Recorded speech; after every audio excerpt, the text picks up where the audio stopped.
நாகர்கோவிலில் புனித அல்போன்சா திருத்தல ஆலயத்தில் திருவிழா கொடியேற்றம் முத்துக்குடைகள் அணிவகுப்புடன் நடைபெற்றது.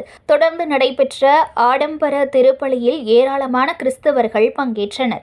கன்னியாகுமரி மாவட்டம் நாகர்கோவிலில் பிரசித்தி பெற்ற புனித அல்போன்சா திருத்தல ஆலயம் உள்ளது.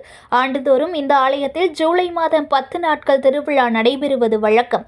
இந்த ஆண்டிற்கான ஆண்டு திருவிழா மாலை திருக்கொடியேற்றத்துடன் தொடங்கியது. புனித அல்போன்சா சிறப்பு நவநாள் நிகழ்ச்சியை தொடர்ந்து தக்கலை மறைமாவட்ட குருகுல முதல்வர் பேரருட்தந்தை தோமஸ் பௌவத்து பரம்பில் திருக்கொடியேற்றம் செய்து வைத்தார். முன்னதாக முத்துக்குடைகள் அணிவகுப்பு நடைபெற்றது. திருக்கொடியேற்றத்தை தொடர்ந்து ஆடம்பர கூட்டு திருப்பலி நடைபெற்றது. இதில் ஏராளமான கிறிஸ்தவ மக்கள் கலந்து கொண்டனர். 10 நாட்கள் நடைபெறும் இந்த திருவிழாவில் திருப்பலி, ஆடம்பர கூட்டு திருப்பலி, மலையாள திருப்பலி, இலத்தின ஆடம்பர கூட்டு திருப்பலி, மலங்கரை கத்தோலிக்க வழிபாட்டு முறையான திருப்பலி, நற்கருணை ஆராதனை, நற்கருணை பவனி உள்ளிட்ட நிகழ்ச்சிகள் நடைபெற உள்ளன. 10ஆம் திருவிழாவான அடுத்த மாதம் 3ஆம் தேதி திருத்தேர் பவனி, நேர்ச்சை விருந்துடன் திருவிழா நிறைவு பெறும். 10 நாட்கள் திருவிழாவில் குமரி மாவட்டம் மட்டுமின்றி கேரளாவில் இருந்தும் ஏராளமான கிறிஸ்தவர்கள் கலந்து கொள்வார்கள். செய்திகளை உடனுக்குடன் தெரிந்து கொள்ள லைக் பண்ணுங்க, ஷேர் பண்ணுங்க, சப்ஸ்கிரைப் பண்ணுங்க, மறக்காம கமெண்ட் பண்ணுங்க.